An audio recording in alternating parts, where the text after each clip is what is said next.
ഈശോമിശിഹായിൽ ഏറെ സ്നേഹിക്കപ്പെടുന്നവരെ, യോഹന്നാന്റെ സുവിശേഷം 17-ാം അധ്യായം 3-ാം തിരുവചനം നമുക്കെല്ലാവർക്കും അറിയാവുന്ന വചനമാണ്.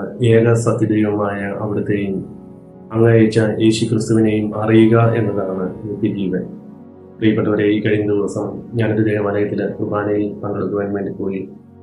അസാധ്യ കാര്യങ്ങളുടെ മധ്യസ്ഥനായ ഒരു വിശുദ്ധന്റെ നൊവേന നടക്കുന്ന ദേവാലയമാണ്. നൊവേനയുള്ള ദിവസങ്ങളിൽ ഞാനവിടെ പോയി കുർബാനയിൽ പങ്കെടുക്കുകയും നൊവേന കൂടാറുമുണ്ട്. പ്രിയപ്പെട്ടവരെ, ഞാനത് പറയുമ്പോൾ ഒരിക്കലും നൊവേനയ്ക്കെതിരായിട്ടോ വിശുദ്ധന്മാർക്കെതിരായിട്ടോ അല്ല സംസാരിക്കുന്നത്. കാരണം ഞാൻ എല്ലാ ദിവസവും വിശുദ്ധന്മാരോട് മധ്യസ്ഥം നേടി പ്രാർത്ഥിക്കാറുണ്ട്. നൊവേനയുള്ള ദിവസങ്ങളിലൊക്കെ നൊവേനയിൽ പങ്കെടുക്കാറുമുണ്ട്. പ്രത്യേകിച്ച് പരിശുദ്ധ അമ്മയെ ഒത്തിരി സ്നേഹിച്ച ജോൺ പോൾ മാർപ്പാപ്പയോട് ഒത്തിരി പ്രാർത്ഥിക്കുന്ന ഒരാളും കൂടിയാണ്. ഞാൻ ഈ ദേവാലയത്തിൽ പോയപ്പോൾ അന്ന് നൊവേനയുള്ളതുകൊണ്ട് ഒത്തിരി ആൾക്കാരുണ്ടായിരുന്നു. ഏറ്റവും പുറകിൽ നിന്നാണ് കുർബാനയിൽ പങ്കെടുക്കുന്നത്. അപ്പോൾ എൻ്റെ സൈഡിലായിട്ട് ചേച്ചിമാരൊക്കെ നിന്ന് കുർബാനയിൽ പങ്കെടുക്കുന്നുണ്ട്. സുവിശേഷം വായന കഴിഞ്ഞപ്പോൾ ഒരു ചേച്ചി വേഗം ഓടിയിരുന്നു. അപ്പോൾ ഞാനത് കണ്ടപ്പോൾ ഞാൻ ഓർത്ത് ഇനി എന്തെങ്കിലും ക്ഷീണമൊക്കെ ആയിട്ടാണല്ലോ എന്നോർത്ത് ഞാൻ ഈ ചേച്ചിക്ക് വേണ്ടി പ്രാർത്ഥിക്കുകയും ചെയ്തു. എന്നാൽ റൂഹാഷണ പ്രാർത്ഥനയുടെ സമയത്ത് ഈ ചേച്ചി എഴുന്നേറ്റുന്നില്ല. അച്ഛൻ ദിവ്യകാരുണ്യമായിട്ട് ഞങ്ങളുടെ അടുത്തേക്ക് ഇറങ്ങി വന്നപ്പോൾ ഈശോനെ ബഹുമാനിക്കുവാൻ വേണ്ടി പോലും ഈ ചേച്ചി എഴുന്നേറ്റുന്നില്ല. ആശീർവാദ പ്രാർത്ഥനയുടെ സമയത്ത് ഈ ചേച്ചി എഴുന്നേറ്റ് നിന്നു. നൊവേന തുടങ്ങിയപ്പോൾ ഈ ചേച്ചി മുട്ടിന്മേൽ നിന്നുകൊണ്ട് അപ്പോഴാണ് ഈ ചേച്ചിയുടെ കയ്യിൽ ഒരു നൊവേന പുസ്തകം കണ്ടത്. നൊവേന പുസ്തകം തുറന്ന് പ്രാർത്ഥനയ്ക്കെല്ലാം ഉച്ചത്തിൽ പ്രത്യുത്തരം ചെല്ലുവാൻ തുടങ്ങി. ഇത് കണ്ടപ്പോൾ എനിക്ക് വല്ലാത്തൊരു വിഷമം തോന്നി. പ്രിയപ്പെട്ടവരെ, ഇങ്ങനെ ആരെങ്കിലും ചെയ്യുന്നുണ്ടെങ്കിൽ നിങ്ങളൊന്ന് ചിന്തിക്കുന്നത് നല്ലതാണ്. ചന്ദ്രന് സ്വയം പ്രകാശിക്കുവാൻ സാധിക്കുകയില്ല. സൂര്യൻ പ്രകാശം നൽകിയാൽ മാത്രമേ ചന്ദ്രന് പ്രകാശിക്കുവാൻ സാധിക്കുകയുള്ളൂ. പ്രിയപ്പെട്ടവരെ, അതുപോലെ നമ്മൾ വിശുദ്ധന്മാരോട് പ്രാർത്ഥിക്കുമ്പോൾ ഈശോ അനുഗ്രഹം കൊടുത്താൽ മാത്രമേ നമ്മുടെ ജീവിതത്തിലേക്ക് അനുഗ്രഹങ്ങൾ കടന്നു വരികയുള്ളൂ. അതൊരിക്കലും ഒരു വിശുദ്ധനും നമ്മളെ അനുഗ്രഹിക്കുക, നമുക്ക് അനുഗ്രഹം തരുവാൻ സാധിക്കുകയില്ല. ഈശോ നമുക്ക് അനുഗ്രഹം തന്നാൽ നമ്മൾ അനുഗ്രഹിക്കപ്പെടും.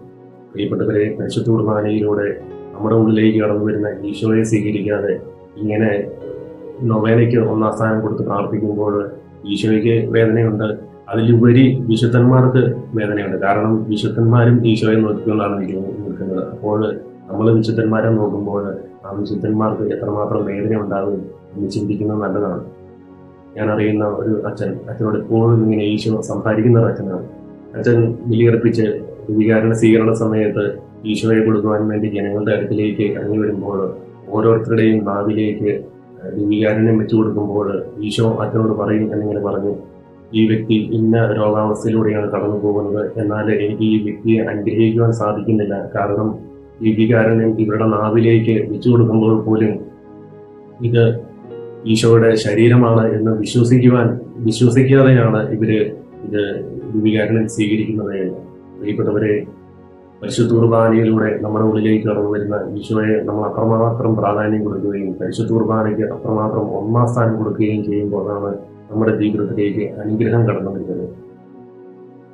നമ്മൾ കൃപാസനത്തിൽ പോകണം, പത്രം വിതരണം ചെയ്യണം, നമ്മൾ നൊവേനയിൽ പങ്കെടുക്കണം, വേളാങ്കണ്ണിയിൽ പോകണം, തലമുട്ടയടിക്കണം, ഇതൊക്കെ നല്ലതാണ്. പക്ഷേ പരിശുദ്ധ കുർബാനയ്ക്ക് ഒന്നാം സ്ഥാനം കൊടുത്ത് പരിശുദ്ധ കുർബാനയിലൂടെ നമ്മുടെ ഉള്ളിലേക്ക് കടന്നു വരുന്ന ഈശോയ്ക്ക് ഒന്നാം സ്ഥാനം കൊടുത്ത് പ്രിയപ്പെട്ടവരെ, യോഹന്നാന്റെ സുവിശേഷം 17-ാം അധ്യായം 3-ാം തിരുവചനം ഏക സത്യദൈവമായ അവിടുത്തെയും അങ്ങയച്ച യേശുക്രിസ്തുവിനെയും അറിയുക എന്നതാണ് ജീവിതം. നമ്മുടെ എല്ലാവരുടെയും ജീവിതത്തിലെ മരണം കൊണ്ട് ഈ ഭൂമിയിൽ അനുഗ്രഹം മേടിച്ച് ഒത്തിരി വർഷമൊന്നും ജീവിക്കാൻ നമുക്ക് സാധിക്കുകയില്ല. ഇതിനുശേഷം നമുക്ക് മരിച്ച് സ്വർഗത്തിലെത്തുമ്പോൾ ഈശോയുടെ കൂടെ ആയിരിക്കണം എന്നാണ് നമ്മളെല്ലാവരും ആഗ്രഹിക്കുന്നത്.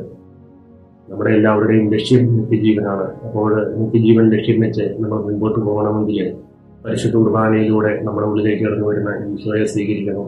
പരിശുദ്ധ കുർബാനയ്ക്ക് ഒന്നാം സ്ഥാനം കൊടുക്കണം.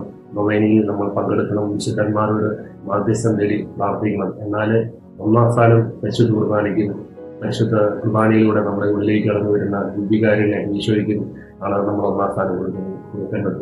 ഈശോ നിങ്ങളെ ഓരോരുത്തരെയും സമൃദ്ധമായിട്ട് അനുഗ്രഹിക്കട്ടെ. പ്രത്യേകിച്ച് വിശുദ്ധ ജോൺ പോൾ മാർപ്പാപ്പയുടെ മധ്യസ്ഥവും നിങ്ങളുടെ കൂടെ ഉണ്ടായിരിക്കട്ടെ. Ave Maria, praise the Lord, hallelujah.